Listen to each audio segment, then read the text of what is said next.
हजार फूल कम है एक दुल्हन को सजाने के लिए, हजार फूल कम है एक दुल्हन को सजाने के लिए, और एक ही दोस्त काफी है जीवन को चलाने के लिए। हजार दोस्तों से कोई मतलब नहीं, हजार फूलों से कोई मतलब नहीं बंधुओं। दोस्त ऐसा होना चाहिए जो हमें हर गलत काम पर रोक लगा दे, हर समस्या का समाधान देने के लिए खड़ा हो जाए, हर परेशानी को निपटाने के लिए हमारे जीवन में सहयोग देने के लिए खड़ा हो जाए। वही दोस्त होता है, वही मित्र होता है, वही गुरु होता है, वही सहयोगी होता है, वही आदर्श होता है।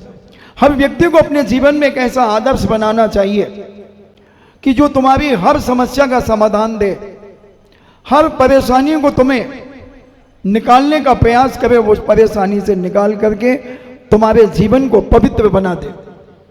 तो दादाजी अपने दोस्त के साथ चले गए और दोस्त घर में बैठक में बिठाता है। गलीचा बिछा हुआ था, दरी बिछी हुई थी। हमने पहले कहा था सज्जन परिवारों में टेबल कुर्सियां नहीं होती हैं। जो भारतीय संस्कृति में जीवन जीते हैं उनके घरों में सोफा सेट कुर्सियां नहीं होती हैं। उनके घर में गलीचा होता है, गद्दे होती हैं और कालीन बिछी होती है। वो लगता है कि सेठ साहूकारों का, सज्जनों का घर है, मगर ये कुर्सियां, सोफा सेट ये भारतीय संस्कृति के नहीं है। ये पाश्चात्य संस्कृति की देन है। जो उल्टा जीवन जीते हैं उनकी देन है, हमारे भारत की देन नहीं है। और हमारे भारत में ये लोगों को घुटनों में दर्द, कमर में दर्द ये होते ही नहीं थे, क्योंकि वो सदा काल नीचे बैठते थे। भोजन भी नीचे बैठ करके बनाते थे, पानी भी नीचे बैठ करके पीते थे, 9 बार नमोकार मंत्र पढ़ के पीते थे। बड़े विवेकशील से संस्कृति के संस्कारों को जीवित करते हुए प्रत्येक भाई बहन, माता पिता सब कुछ यही स्थिति और परिस्थिति को समझते हुए एक आदर्श जीवन जिया करते थे। दादाजी बैठे, अब उन्होंने पूछा कि देख भाई तू मुझे मानता है कि नहीं? बोले क्यों नहीं मानते यार, अपन तो बचपन की लंगोटियां यार हैं। तो बोले पे रात तुम्हारा चेहरा उदास क्यों है? उदास क्यों है? प्रसन्नता जीवन का श्रृंगार है, बाकी सब बेकार है। आज सच सच बता क्या बात है? दादाजी के आंखों से 2 मोती से आंसू टपक गए। वो समझ गए कि कोई बहुत बड़ी पीड़ा है मेरे दोस्त को, जिसने जिंदगी में कभी रोना ही नहीं जाना कि क्या रोना होता है, हमेशा प्रसन्न रहता था। आज ये रो रहा है, जरूर कोई टीस है इसके अंदर, कोई वेदना है। उन्होंने अपनी बहुओं को, सबको, बेटे की बहुओं को सबको हटाया और पीठ पर हाथ रखा। दोस्त थे, बोले बताओ मेरे भाई क्या बात है? बोले कल रात को मैंने सारा हिसाब किताब कर दिया, क्योंकि मैंने सोचा जीवन का कोई भरोसा नहीं। सब बहुओं को, बेटों को खुशी खुशी सब कुछ बांट दिया, सारे खेत दे दिए, सोना चांदी जो कुछ था सब बांट दिया। फिर बोले क्या हुआ? बोले सुबह अभिषेक पूजन करके आया तो एक बहू के कमरे से खुशबू आ रही थी इमरती की। अब मैंने इतना ही कह दिया कि 1 प्लेट इमरती। उसने इतना गंदा बोला, गू खा ले। क्या बात करते हो भाई? बहू इमरती बनाओ, मेरा मित्र है ये, दुश्मन नहीं है।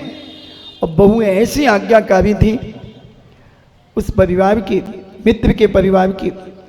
उन्होंने कहा दादाजी अभी आधा पौन घंटा लगेगा, आप इनको बिठाइए।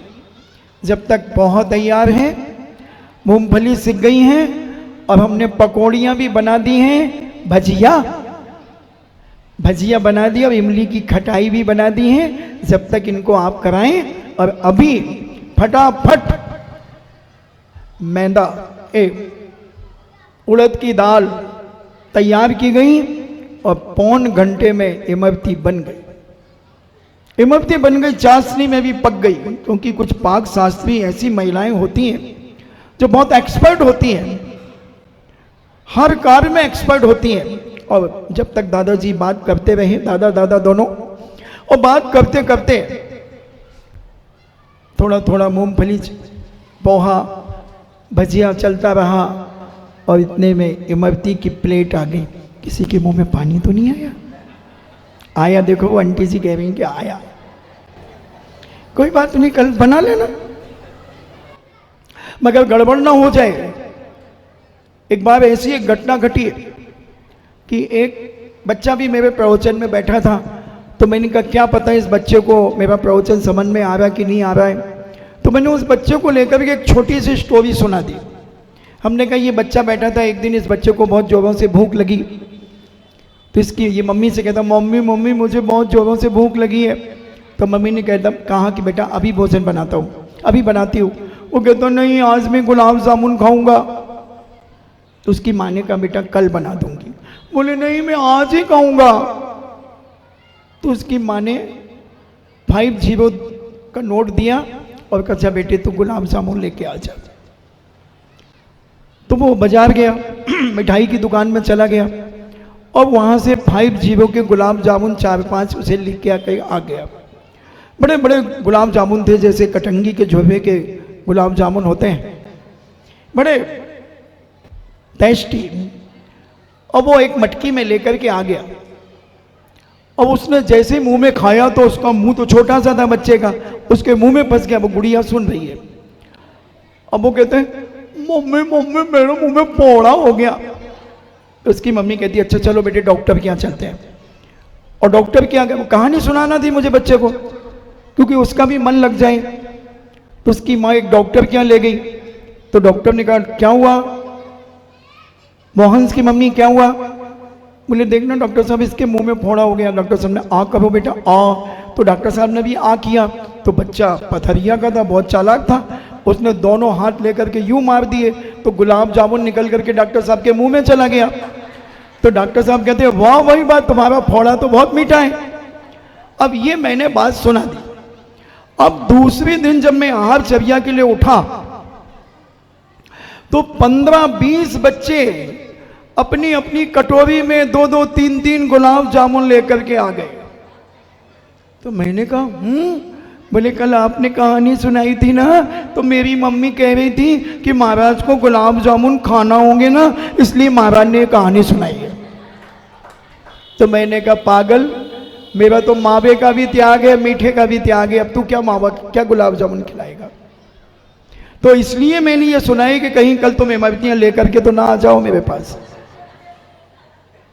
तो मेरा उड़द की दाल वैसे नहीं लेता, मीठा वैसे नहीं लेता, नहीं तो कल सारे घर में हंगामा हो जाए कि छुल्लक जी को इमरती खाना है। तो छुल्लक जी ने, क्योंकि पथरिया है, कब पत्थर फेंक जाए कुछ पता नहीं। तो किसी के मुंह में अगर पानी आ गया हो, वैसे नल में पानी तो सुबह आता है, मुंह में पानी तो कभी भी आ जाता है, कोई बात नहीं। वे बहू चली अब चली, अब पिठी मीठी बने हो, कल बने हो पिठी। और इमरती बनकर के तैयार हो गई। मित्र को जी भर के खिलाई इमरती, मित्र को थोड़ी साता मिली, क्योंकि बुजुर्गों के मन की बात जब पूरी हो जाती है तो उन्हें बड़ा संतोष महसूस होता है, बड़ा अच्छा लगा। अब मित्र ने कहा कि तुमने एक गलती की, थोड़ा बचा के तो रखना चाहिए था। बोले भैया आप कहाँ बचा के रखते बताओ, बहुत गई भाई, थोड़ी थोड़ी भी अब जाए।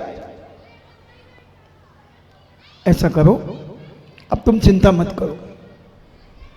और बहुत उस्ताद थे दोस्त, फौरन गोल्डन कलर का कागज लेकर के आया, आती ना पन्नी आती ना गोल्डन कलर की, और ईंट ईंट के टुकड़े लिए और उनमें कागज चिपका दिया।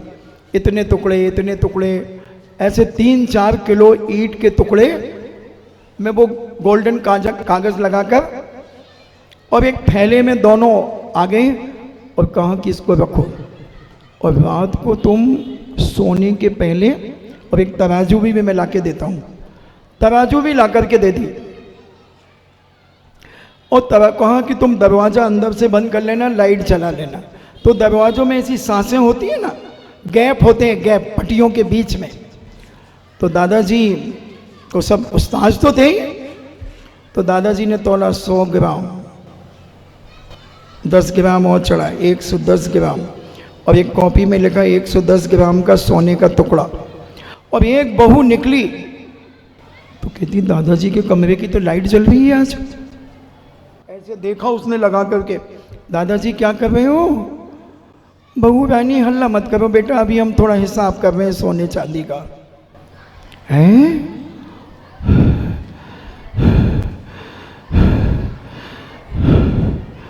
अब्बा तो सांस फूल गई उसकी।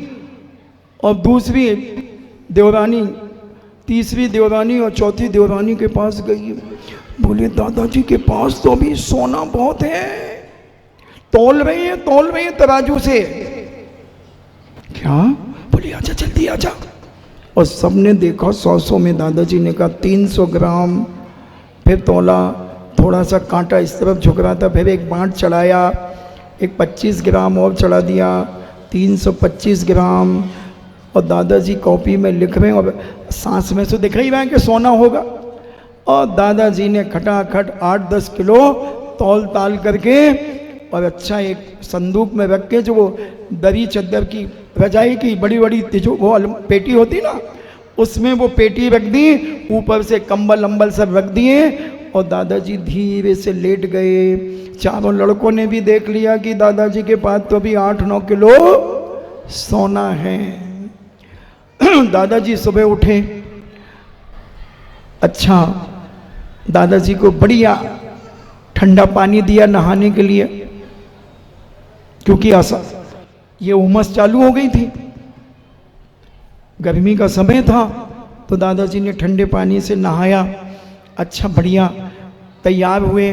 दादाजी अभिषेक पूजन के लिए चले गए, लौट के आए, आहा खसखस का हलवा, बादाम का हलवा, मूंग की दाल का हलवा, ऐसा घी चू रहा है, ऐसा हलवा बना कि खुशबू वहां तक जा रही। फिर कोई की नीयत तो खराब नहीं हो गई? हो गई। वो बहन जी की तो हो ही रही है सब में। उनकी मम्मी तो हुए सो सुन लो तनक बना दियो मोड़ी खो, अब वे तो खुद ही बना लें, होशियार है। और दादाजी ने बैठ गए, दादाजी एक पंखा चला रही है, पंखा हो रहा है, दादाजी का पसीना पहुंच रहा है बेटा। और दादाजी धीरे धीरे चम्मच से कभी बादाम का खाते हैं तो कभी मूंग का खाते हैं, और बढ़िया खा पी करके दादाजी अपने कमरे में गए और थोड़े से लेट गए। अब बढ़िया खुशामत होने लगी दादाजी की। मित्र से रोज मिलते थे। मित्र ने पूछा कोई कमी तो नहीं? अरे बोले भैया पहले से ज्यादा सेवा हो रही। तो उन्होंने कहा लगे रहो मुन्ना भाई, अब बिल्कुल टेंशन नहीं करना, इनको पानी पिला देंगे, ये छोकरे कल के छोकरे अपन को चराएंगे, इनके जैसे 365 को अपन ने चराया है। बस फिर क्या था, दादाजी मस्त आराम से, दादाजी की खूब अच्छी सामायिक हो रही है, खूब माला फेर रहे हैं, सब कुछ हो रहा है। एक दिन दादाजी का स्वास्थ्य खराब होने लगा कुछ सालों के बाद, और मित्र को पता चल गया। मित्र ने कहा कि देखो बच्चों, अब दादाजी का समाधि का समय है, अब ज़्यादा समय नहीं है इनका, क्योंकि हमारे यहाँ भगवती आराधना में मरने के लक्षण दिए हुए हैं।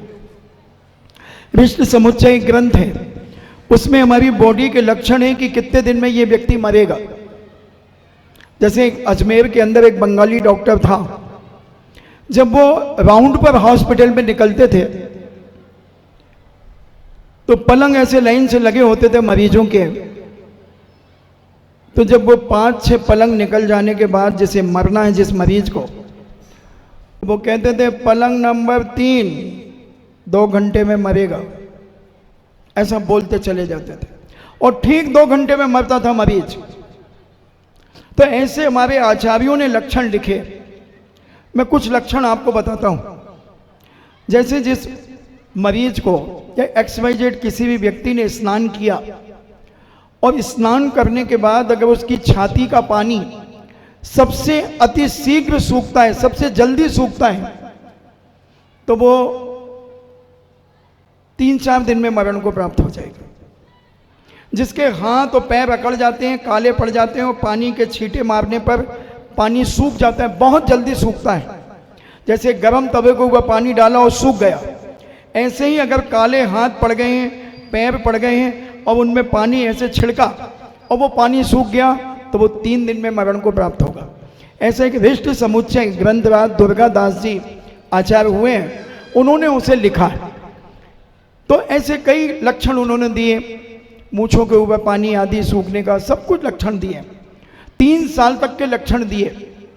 तो दादाजी के लक्षण जब उनके मित्र ने देखा तो बोले अब दादाजी मरने वाले हैं। तो उन्होंने उनकी समाधि की तैयारी कराना शुरू की और दादाजी एक दिन मरण को प्राप्त हो गए। मित्र आया, बहुत अच्छा उनका समाधि मरण कराया गया, उनकी अवधि निकाली गई।